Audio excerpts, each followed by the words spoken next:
حالت جنابت میں اگر سحری کا وقت ختم ہو جائے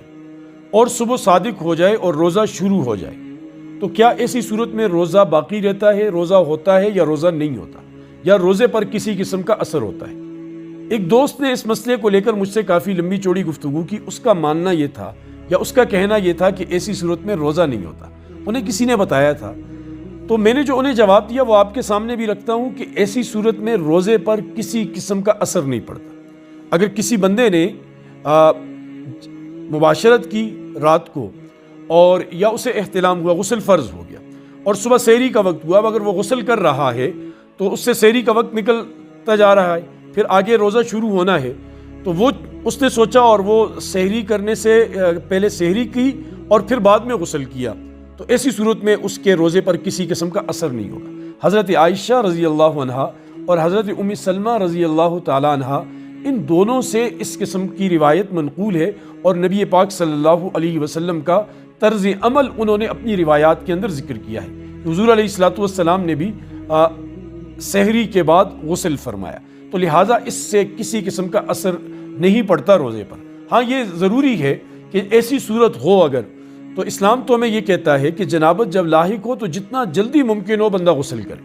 اس میں تاخیر نہ کرے، اور روزے کے ایام میں تو خصوصاً صبح روزے کی ابتدا ہوتی ہے، تو روزے کی ابتدا آپ کی پاکی سے ہونی چاہیے، جتنا جلدی ممکن ہو آپ غسل کریں اور اپنے آپ کو پاک کریں۔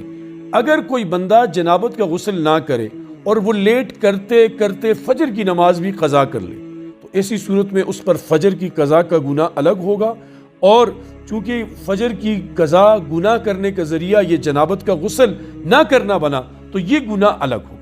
دیکھیں یہ جو جنابت کا غسل ہے نا، یہ کامل یقین اور ایمان کی بات ہے۔ اب ایک بندہ اگر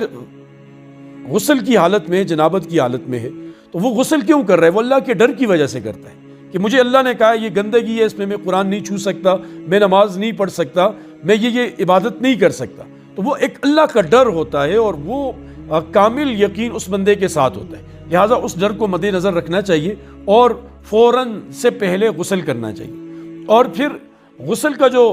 ترتیب ہے، غسل کا جو طریقہ ہے روزے کا، وہ یہ ہے کہ عام غسل کی طرح ہی ہے، لیکن اب اگر بندہ وہ سحری کے بعد غسل کر رہا ہے تو وہ غرغرہ نہیں کرے گا اور ناک میں پانی کھینچے گا نہیں، کیونکہ اگر غرغرہ کرتے ہوئے پانی حلق سے نیچے چلا گیا تو روزہ فاسد ہو جائے گا، اور اگر ناک میں پانی کھینچتے ہوئے اوپر دماغ میں چڑھ گیا تو ایسی صورت میں بھی روزہ باقی نہیں رہے گا۔ ہاں کچھ لوگ یہ کہتے ہیں